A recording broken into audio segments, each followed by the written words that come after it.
Evan Bayh, Indiana, supports a bailout. He joins us right now. Senator, is this thing in trouble? What do you think?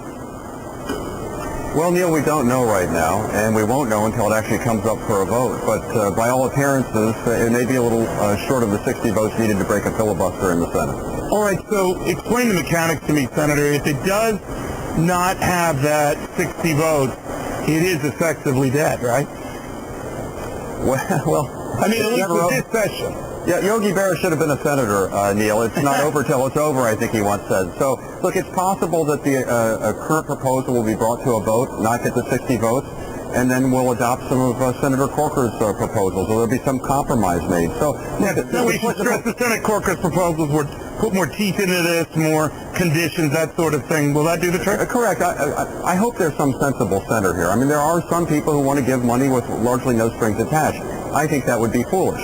There are some other people who say that even at this precarious time for our economy, we should just kind of let them go, and all the jobs that would be lost and the small businesses that would go down in addition to the large manufacturers, well, that's just the way it is. Yeah. I think that would be foolish at this moment in time. So what we're looking for is some middle ground where there are teeth. There are real concessions from all of the stakeholders to maximize the assurance that these companies will actually make it in the long term. That's the place we're trying to arrive at. Do you think any of this stalled momentum, Senator, has to do with this Blagojevich fuss, that in one way, indirectly or not, it's giving people pause? What do you think?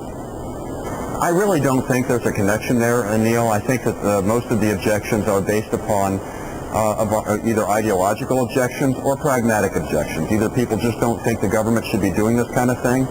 Those folks voted against the original economic stabilization plan for the banks and the insurance companies, or people who say, look, if we can make this work, we should, but we just don't believe that as currently structured, it will do that. I think I've heard no one mention the Blagojevich situation. All right, let me ask you about the dollar amount we're talking about here, Senator. $14 billion, that represents just about what GM alone said it needed to get by. So, assuming something has changed in their math, how is this going to do the trick?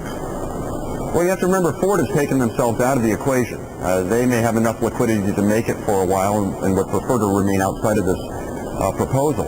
So you're only dealing with two companies. And, Neil, what needs to happen here is all the money should not be made available at one time. It should only be released as all of the stakeholders demonstrate, not just say, but demonstrate that they're actually making the tough decisions necessary to make these companies viable. And so if you put it out in tranches that way, perhaps less is needed up front, and then if more is needed, you actually have the proof in hand that they're doing what needs to be done and not just making promises that could turn out to be empty.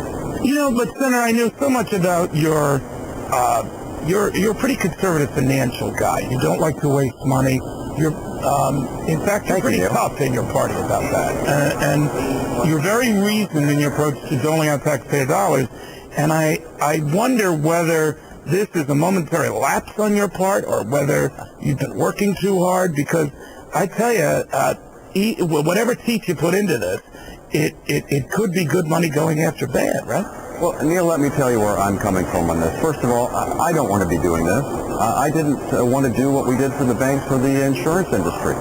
But my major concern at this time is the overall economy and the risk of a deflationary spiral that could cost hundreds of thousands, if not millions of people their jobs. And so at this moment in time, we're choosing between unpalatable alternatives. And it seems to me that the least risky alternative is trying to stabilize these businesses if it can be done in a prudent way. If it can't be done, Neil, then they shouldn't be given the money. But I hearken back to just a few months ago when the government made the decision to not step in with regard to Lehman Brothers. And they said, there's no systemic risk there. It won't be so bad. Let them go.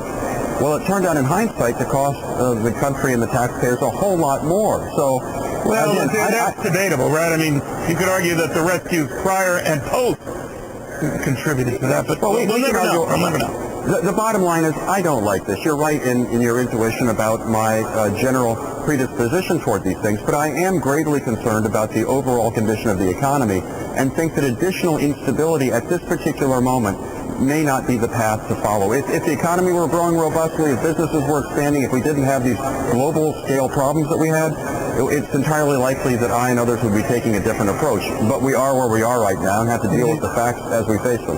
All right. Senator Evan Bayh, thank you very, very much. Thank you, Neil.